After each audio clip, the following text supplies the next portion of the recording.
Big SportsMax zone show ahead of us this afternoon. Our long-form cricket has really developed. Words from the ex-West Indies captain Jason Holder ahead of their second or the two-match test series in Australia. The all-rounder was making reference to the team's unbeaten tag in tests for the 2022 calendar year. The question, though, is, has the Caribbean side developed enough to secure a first test victory in Australia since 1997?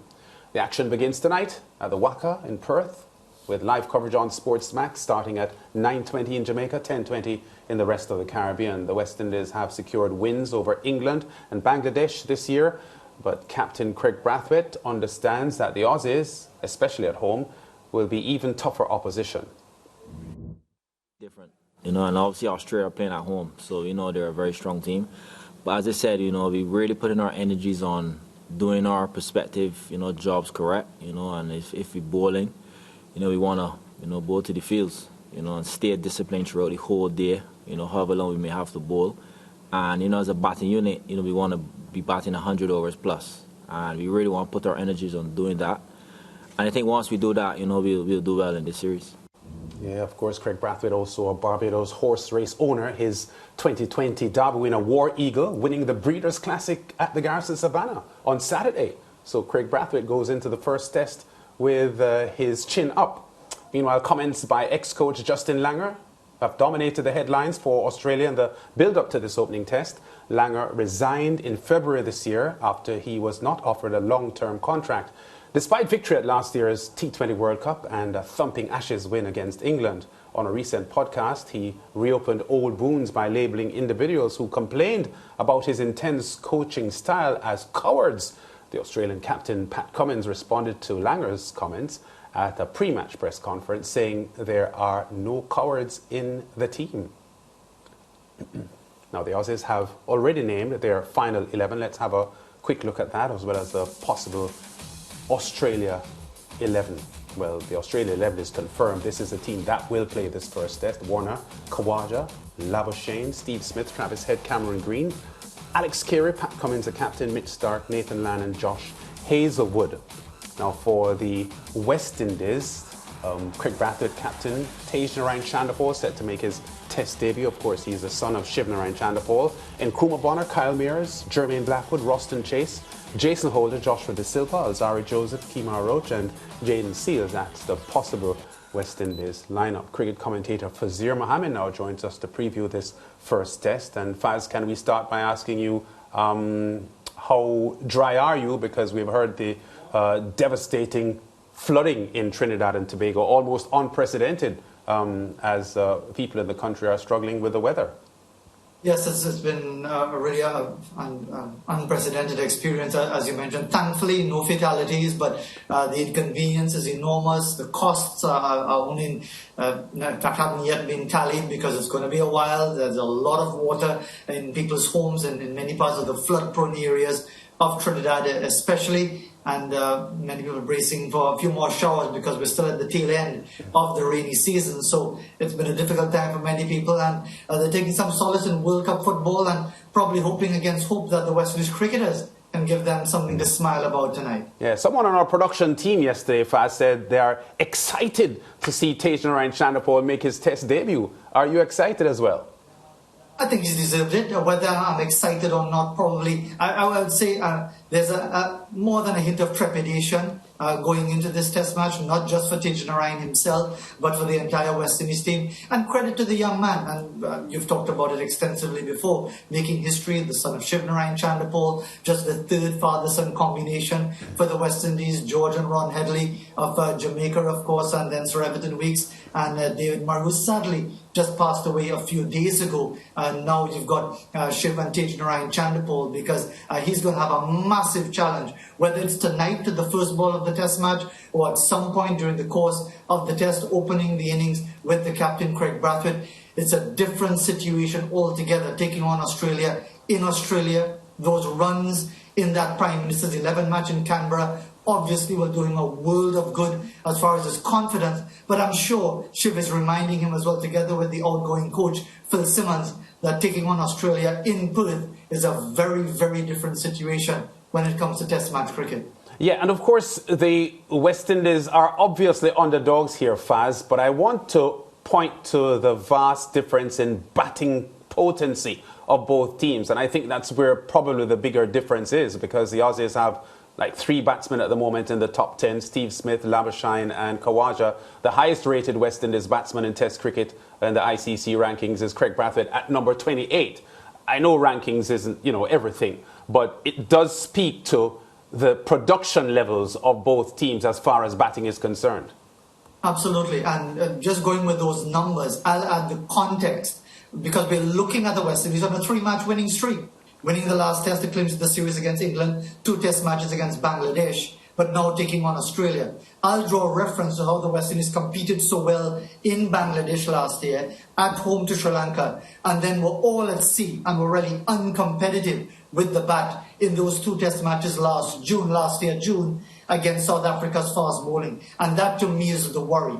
How the West Indies batting fares against the Australian fast bowlers, especially, it's not the WACA, but it's the Perth Stadium, which is just across the Swan River, but it's the same sort of surface. We saw it in the T20 internationals, the T20 World Cup, especially that match between South Africa and India, where the fast bowlers held sway, and that lands, and Mariah, is going to be the challenge for the West Indies. How do they cope against quality fast bowlers on a surface that hardly any one of them would have encountered before? And more than anything else, that is going to be the challenge. Whether it happens on day 1 or on day 2, whether the West Indies can even survive, far less prosper on that sort of surface against that quality bowling, to take nothing away from Nathan Lyon and his over 400 test wickets. That to me is the real challenge. And Faz, would you agree with Jason Holder? He says that, their long-form cricket has developed. It has, but that's why I brought that context, because, again, beating Bangladesh outside of Bangladesh, not wanting to make light of the opposition, but the Bangladeshis are not comfortable against fast bowling anywhere outside Bangladesh. Maybe in India, maybe in Pakistan, depending on the surface. England, again, we have to be thankful for their continuing arrogance whenever they come to the Caribbean, leaving out key players and doing different things, calling it a Red Bull restart or a refresh or whatever they called it. And they paid the price. The West Indies played well. The West Indies always lift their game playing against England, and the English can always be trusted to be as arrogant as they usually are and as condescending as they usually are when they come to the Caribbean. Different story taking on Australia, because Pat Cummins has made the point that they want to make it to the World Test Championship final. They missed out a couple of years ago because of their slow overrate, and they paid a very heavy price. And he's already made that clear that they need to capitalize on their home test matches before there are tougher assignments coming up. So that is why I contextualize it this way. Yes, the West Indies have done well so far this year, but they have not taken on a team as strong as Australia in conditions like Australian conditions. Yeah, and generally, if we look at the West Indies team from an overall basis, we would say a lot of the players are inexperienced when it comes to playing Test cricket against Australia. How important is it that the experienced ones, and I think I counted 3 of them, step up to the plate to ensure that, we don't have, if so, a defeat, it isn't embarrassing? They have to step up. Everybody has to step up. But you're right, Craig Brathwaite, who got a 90 in the final innings of the Hobart Test match 7 years ago. The West Indies lost by an innings inside 3 days. Jason Holder, who was the captain then, he was just 23, 24 years of age. It was a baptism of fire for him. But everybody has to be prepared to step up. You've got to tell yourself, even with this farewell series for Phil Simmons, that this is really what Test cricket is all about. And therefore, whatever numbers they may have, they need to really show that grit and that determination, the technique to cope with pace and bounce in that surface in Perth, at the Perth Stadium, and really to be able to endure. The bowlers, I would think, should prove quite competitive. Well, we've seen them previously really dig it out for the West Indies. Alzari Joseph has had a very good 2022. But I think, and the worry is justified as to whether or not the West Indies, with the technique that has been exposed previously by quality fast bowlers on helpful surfaces, how could they cope in these conditions? And you're right, you need the senior players to step up, but you need everyone to step up when you're taking on Australia, in Australia, where the West Indies haven't won a test match since 1997.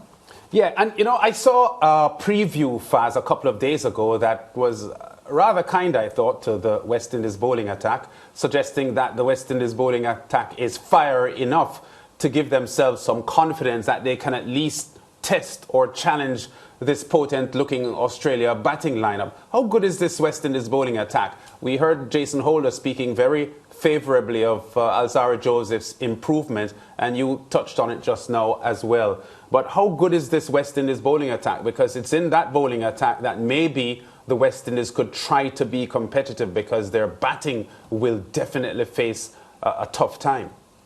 Well, the bowling is definitely better than the batting. There are no two ways about it. When you look at the Alzarri Joseph, Kemar Rhodes, the senior man, closing in on going past even more of the legendary names in West Indies cricket in the fast bowling lineup. Jaden Seales has certainly impressed from his debut against the South Africans in June of 2021. And then you've got Jason Holder, who could be more than a handful for what he lacks in pace. The bounce that he will extract at the Perth Stadium could make him a real handful. But again, you're talking about batsmen who are accustomed taking on fast bowling in their own conditions. And remember, the bowlers went for 400 and something in the first of the two warm-up matches. They did better in the second match. So again, the way cricket is played in Australian conditions, you either score runs or get wickets, or something is always happening. You can't poke around and survive in Australian conditions unless you're really something exceptional. And Craig Brathwaite will have to fall into that category.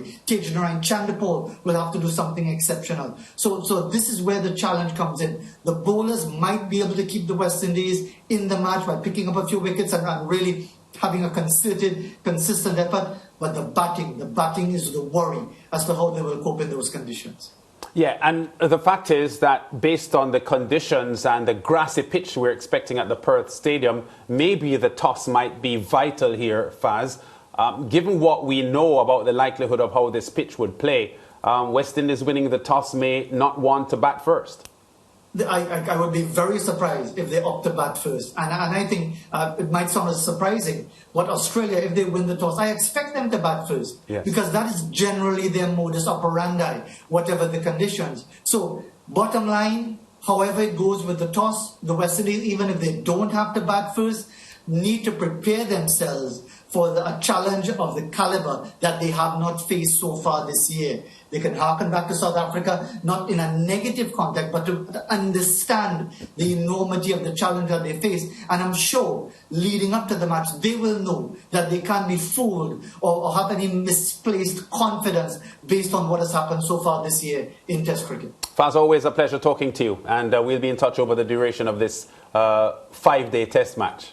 Although it might not be scheduled for 5 days. Let's put it that way. All right, Faz. Thanks a lot, man. We'll be in touch. Mariah, tough task here for the West Indies tonight. Faz spelled it out, and it's there for us to see. Australia, given the quality of their roster, especially in batting, heavy favourites to win this series. But some confident words and positive words coming from Craig Brathwaite, the West Indies captain, and the experienced Jason Holder. They aren't prepared to just lie down and allow the Aussies to run over them. And that's all we're asking for. I'm happy that they're going into this test with that confidence, Lance, because as I said when I posed the question to Faz, it's one thing to lose a match, but it's another thing when you lose it in a very embarrassing manner. So I just want to see the boys, put what they've been working on, put what they've been practicing into action, and of course, put up a fight against the Aussies. Yeah, the fact is that in the past few years, the West Indies is having a better run of Test cricket results than they have had in over a decade, or probably even more. So that is where the narrative is coming from Craig Brathwaite and Jason Holder, that they have moved forward as a Test unit. And this nucleus has been together now for a few years. And of course, that I think is a part of why they are showing improvement, because the players have gelled well. There's a chemistry there with Craig Brathwaite as the captain, and they support each other. And at the moment, we know this is a tough task for them, but they have shown a lot of application and dedication in the red ball game, because we know the white ball game has been a struggle for the Caribbean side for such a long time. Not that the red ball hasn't been, but there have been signs in the red ball game, Test cricket for the West Indies, that they are putting their shoulders to the wheel and doing the best they can. And a lot of credit goes to the captain, Craig Brathwaite, because it's one thing to just be a captain, but Craig from time to time has stepped up to the plate and of course led from the front with his bat, and I think that as well has, you know, motivated the players around him and set the pace, so now he can talk to them because, you know, even his batting record speaks for itself. Yeah. Let's see what happens tonight. The toss, as we said, very, very important. As Faz correctly pointed out, I think if the Aussies win the toss, they will bat. Khawaja has been showing some very good form, Usman.